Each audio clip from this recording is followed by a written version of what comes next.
언젠가부터 제 나이보다 늙게 보더라고요. 오빠, 요즘 사람들이 나를 좀 노안으로 보는 것 같은데 뭐가 문제일까? 남편이 그러더라고요. 요즘 들어서 하관이 좀 넉대되신 것 같다고. 저 같은 경우도 는 제 얼굴에 합니다. 사람들 반응이 되게 좋더라고요.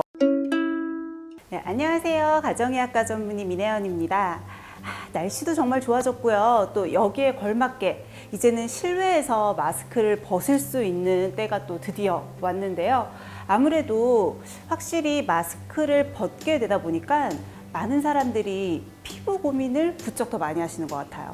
특히나 이전에는 그냥 미백이나 색소, 기미 같은 게 고민이셨다고 하면 최근 들어서는 마스크 벗으면서 드러나게 되는 하관의 V라인을 많이 신경을 쓰시더라고요. 그래서 피부의 탄력, 특히나 이 V라인을 원하시는 분들께 특히 적합한 시술을 좀 소개해 드리려고 해요. 제가 이전에도 잠깐 소개해 드린 적이 있는데요. 인모드라고 하는 리프팅 장비입니다. 리프팅 장비는 기존에 제가 울세라나 써마지는 소개를 해드렸던 것 같아요. 인모드는 그것보다는 좀 더 최근에 나온 장비이기는 한데요. 주로는 20, 30대 좀 젊은 층들이 많이 선호하시는 것 같아요.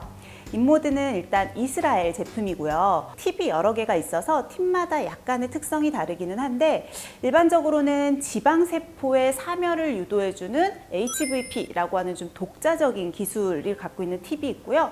또 콜라겐 타이트닝 그리고 고주파를 멀티폴라 기술로 가지고 있는 또 포마라고 하는 팁이 있어서 이 두 가지를 적절하게 쓰면 얼굴 전체의 탄력과 이중턱 또 V라인을 살리는데 아주 효과적이죠. 인모드는 팁의 종류에 따라서 포마라고 하는 모드와 FX라고 하는 모드로 나뉠 수가 있는데요. 두 개 다 일단 고주파를 이용을 하다 보니까 열을 이용해서 콜라겐의 재생과 타이트닝을 도와주는 게 주된 기능이죠. 근데 보통은 이렇게 열을 이용하거나 고주파를 이용하면 가장 많이 걱정하시는 게 있어요. 화상을 입지 않을까 하는 우려가 좀 있으실 수 있어요. 실제로 써마지나 울세라도 가지고 있는 가장 많이 발생할 수 있는 부작용이 화상이기도 하거든요. 물론 인모드도 당연히 화상의 위험성이 있기는 하지만 인모드는 그 기기 자체에 1초에 무려 1000번씩 끊임없이 온도 측정을 하도록 설정이 돼 있어서요. 이제 시술자가 설정해 놓은 온도보다 올라가게 되면 자동으로 멈추게 됩니다. 그래서 화상의 걱정으로부터 좀 더 자유로울 수가 있고 받으시는 분도 좀 더 안전하게 받으실 수가 있는 거죠. 그러면 어떤 차이가 있는지 또 하나씩 알아볼게요. 개인적으로 인모드의 FX 모드는 제가 제일 좋아하는 모드인데요. 인모드의 FX는 얼굴용으로 미니 FX가 있고요. 또 바디 전용으로 바디 FX라고 하는 두 가지 핸드피스로 나뉘어져요. 고주파 에너지는 물론이고 여기에 가운데 동그란 센서에서 고전압의 전기 자극을 쏘게 됩니다. 그래서 타겟은 이제 주로 피하 지방층이 타겟이 되고요.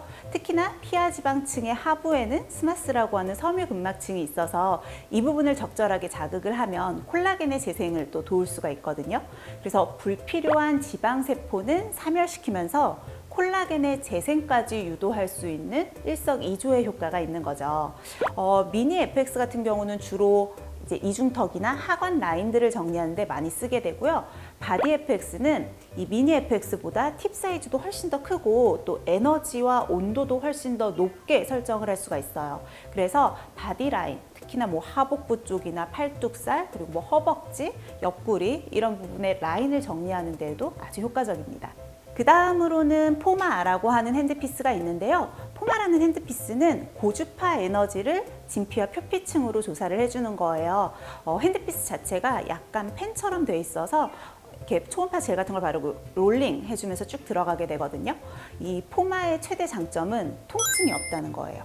온도도 뜨겁지는 않아서 대부분 환자분들이 받다가 주무실 수 있을 정도로 굉장히 편안하게 받을 수 있는 리프팅 시술이에요. 리프팅 장비들이 대부분은 통증이 좀 심한 편이라 이게 인모드의 아주 큰 장점 중에 하나로 꼽히죠. 표피와 진피층으로 고주파를 잘 조사를 해서 콜라겐과 엘라스틴과 같은 탄력 섬유들을 생성을 해주고 이 안의 구조도 리모델링해서 좀 탄력 없이 꺼지고 처진 피부를 탄력 있게 올려주는 데 효과적이에요. 주로 포마 같은 경우는 상안부를 포함해서 얼굴 전체로 적용을 할 수가 있고요. FX는 이마나 이렇게 지방이 없는 곳은 별로 추천드리지 않아요. 얼굴 중심으로 봤을 때 주로는 이중턱이랑 하관 라인 쪽으로, 가끔 광대가 튀어나오신 분들은 이제 옆광대 쪽을 같이 하기도 하는데 옆광대 같은 경우는 자국이 좀 남기가 쉽다는 단점이 있어요. 그러면 이 인모드 FX가 기존에 제가 소개해드린 써마지와 울세라랑 어떤 차이가 있냐 좀 비교해서 설명을 해드릴게요. 일단 인모드 중에서 포마는 써마지랑은 좀 비슷한 효과가 있어요. 진피층으로 고주파 에너지를 조사를 하거든요. 그런데 써마지 같은 경우는 역시 써마지사의 독자적인 기술로 응고점을 만들어내듯이 고주파 에너지를 통해서 콜라겐을 좀 더 적극적으로 재생시킨다고 하면 인모드의 포마 모드는 조금 그 조사되는 에너지 양은 좀 적은 것 같아요. 그래서 단 1회만으로 큰 효과를 보시기는 어렵고요. 주로는 통증이 예민하신 분들이 3회에서 5회 정도 시술을 했을 때 유지 기간이나 효과가 써마지와 좀 비슷해지는 것 같아요. 그러면 FX는 또 울세라랑 좀 비교를 해보면 좋겠죠. 사실 울세라랑 FX는 에너지원 자체는 달라요. 울세라는 하이프라고 하는 초음파를 집속해서 쏘는 고강도 집속 초음파가 주 에너지원이고요. 인모드 같은 경우는 고주파와 고전압을 이용을 했다는 것에서 차이가 있는데요. 저 같은 경우는 주로 하관 라인이 고민이라고 해도 살이 많은 게 아니라 탄력이 많이 처져서 이렇게 약간 흐르듯이 내리는 턱선에는 울세라가 더 효과적이고요. 조금 더 젊은 층, 좀 20, 30대 친구들이 여기 지방도 많고 좀 두툼하게 라인이 날렵하지 않고 동그란 라인을 갖고 있는 분들에게 날렵한 라인을 만들어주는데 좀 더 효과적이라고 볼 수가 있어요. 약간 미세한 차이 느껴지시나요? 그래서 저 같은 경우는 인모드를 주로 어떤 분들에게 추천드리냐면요.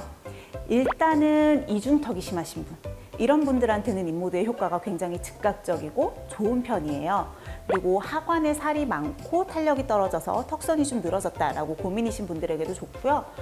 통증에 예민해서 나는 기존의 리프팅 시술은 너무 아파서 못 받겠어요 라고 하시는 분에게도 인모드가 아주 좋은 대안이 될 수가 있죠. 또 하나 인모드의 장점이 뭐냐면 효과가 꽤나 즉각적이라는 거예요. 써마지나 울세라 같은 경우는 사실은 시술을 하고 효과를 볼 때까지 4주에서 8주라는 좀 긴 시간이 필요하거든요. 근데 인모드는 받은 직후에도 리프팅을 느낄 수 있고요. 또 물론 지방세포가 빠져나가는데 시간이 좀 필요하긴 하지만 보통은 1, 2주에 거쳐서 점점 더 좋아지는 모습을 보여요. 그래서 내가 미리 관리할 시간이 없이 즉각적으로 리프팅이 필요하다. 당장 며칠 후에 중요한 약속이나 모임이 있다라고 하시는 분들께도 인모드를 많이 권해드리는 편이죠. 다만 주의사항은 있을 수 있어요. 일단 인모드의 포마 모드 같은 경우는 언제 받으셔도 크게 상관이 없습니다. 특별하게 티가 나지도 않고 뭐 붓는다거나 멍이 든다거나 하지도 않아서 아까 말씀드린 것처럼 당장 내일 모레 약속이 있다라고 해도 또는 그날 저녁에 약속이 있다고 해도 바로 받으셔도 괜찮은데요. FX 모드는 사람에 따라서 자국이 남는 경우들이 좀 있어요. 멍자국이라고 하는데 주사로 찔러서 생기는 피멍 같은 건 아니고요. FX 모드를 진행을 할 때 팁을 밀착시켜서 흡착시키면서 들어가거든요. 그래서 왜 우리가 부항 같은 거 뜨면 이렇게 부항 자국이 나듯이 이 진공에 백큐미 걸리면서 생기는 자국이 남을 수가 있어요. 근데 이게 굉장히 케이스 바이 케이스예요. 피부가 좀 얇고 많이 좀 처져 있거나 많이 하신 분들은 티가 좀 많이 나고요. 어떤 분들은 FX 받고도 티가 전혀 안 나서 일상생활 무난하게 하시는 분들도 계시거든요. 그리고 또 다른 주의사항, 아무리 기기 자체가 안전하게 돼 있고 일정 온도를 이상 올라갔을 때는 컷오프가 되게 설정이 돼 있다고 하더라도 늘 이렇게 열을 이용하는 장비의 경우는 화상의 위험성은 있어요. 특히나 조심하셔야 되는 게 뭐냐면 팁을 밀착해서 사용을 해야 되는데 팁이 떨어지게 되면 화상의 위험성이 증가하거든요. 팁이 떨어지는 경우는 사실 시술자가 이렇게 떼는 경우는 잘 없고요. 환자분들이 순간 뜨겁다거나 놀라셔서 이렇게 확 고개를 움직이셔서 떨어지는 경우가 있어요. 뜨겁다거나 내가 뭔가 불편감이 느껴진다면 얼굴을 돌리지 마시고 꼭 시술자에게 얘기를 해서 안전하게 팁을 뗄 수 있는 것이 굉장히 중요합니다. 저 같은 경우도 인모드 FX는 제 얼굴에 합니다. 사실 저는 그동안은 인모드를 따로 받지는 않았었어요. 제가 환자분들에게는 많이 시술을 해줘도 제 얼굴에는 그렇게 살이 많은 편이 아니라서 굳이 인모드까지는 할 필요가 없겠다. 또 저는 꾸준히 써마지를 1년에 한 번씩 하기 때문에 포마도 뭐 크게는 이제 필요성을 못 느꼈었는데요. 작년 말 올해 초쯤부터 가끔씩은 이제 FX를 하게 됐어요. 그게 뭐냐면 제가 그때쯤에 방송을 이렇게 출연을 하면 거기서 만나는 외부인들이 언젠가부터 제 나이보다 저를 더 이렇게 늙게 보더라고요. 그래도 이전에는 나이를 얘기하면 생각보다 젊네? 라는 반응이었다고 하면 언젠가부터 나이를 얘기하면 헉 하고 놀라는 그 뉘앙스가 달라진 거예요. 그래서 제가 남편한테 약간 고민 상담을 했거든요. 오빠 요즘 사람들이 나를 좀 노안으로 보는 것 같은데 뭐가 문제일까? 근데 이렇게 얘기를 하면 저희 남편은 되게 객관적으로 설명을 해주고 좀 이렇게 좀 냉정하게 평가해주는 편인데 남편이 그러더라고요. 요즘 들어서 하관이 좀 넙대대해진 것 같다고. 실제로 나이가 들면 사실 콜라겐의 재배치나 이제 콜라겐이 빠지고 하면서 원래 하관이 좀 넓어지긴 하는데 저도 이제 30대 중반을 넘기다 보니까 약간 이런 변화가 생겼나 봐요. 그래서 남편 얘기를 듣고 실제로 저는 FX를 이렇게 밑쪽으로만 들어가요. 위쪽으로는 많이 올리기가 그런 게 저는 살이 많지 않아서 이렇게 앵글부터 라인 정도로만 가끔씩 들어가고요. 처음에 딱 이렇게 제 얼굴에 시술을 하고 그 다음에 녹화장을 갔는데 사람들 반응이 되게 좋더라고요. 라인도 정리되고 살 빠졌냐고 하고 어려 보인다고 반응이 좋아서 확실히 내 피부의 고민을 내가 남편이 잘 캐치를 해줘서 잘 해결을 했구나라고 생각하고 그 다음부터는 한 번씩 이렇게 방송에서 약간 라인이 좀 이렇게 보인다거나 셀카를 찍는데 마음에 들지 않을 때는 FX를 간헐적으로 하고 있습니다. 한번 시술을 하면서 전후에 어떤 차이가 있는지 비교를 좀 보여드릴게요.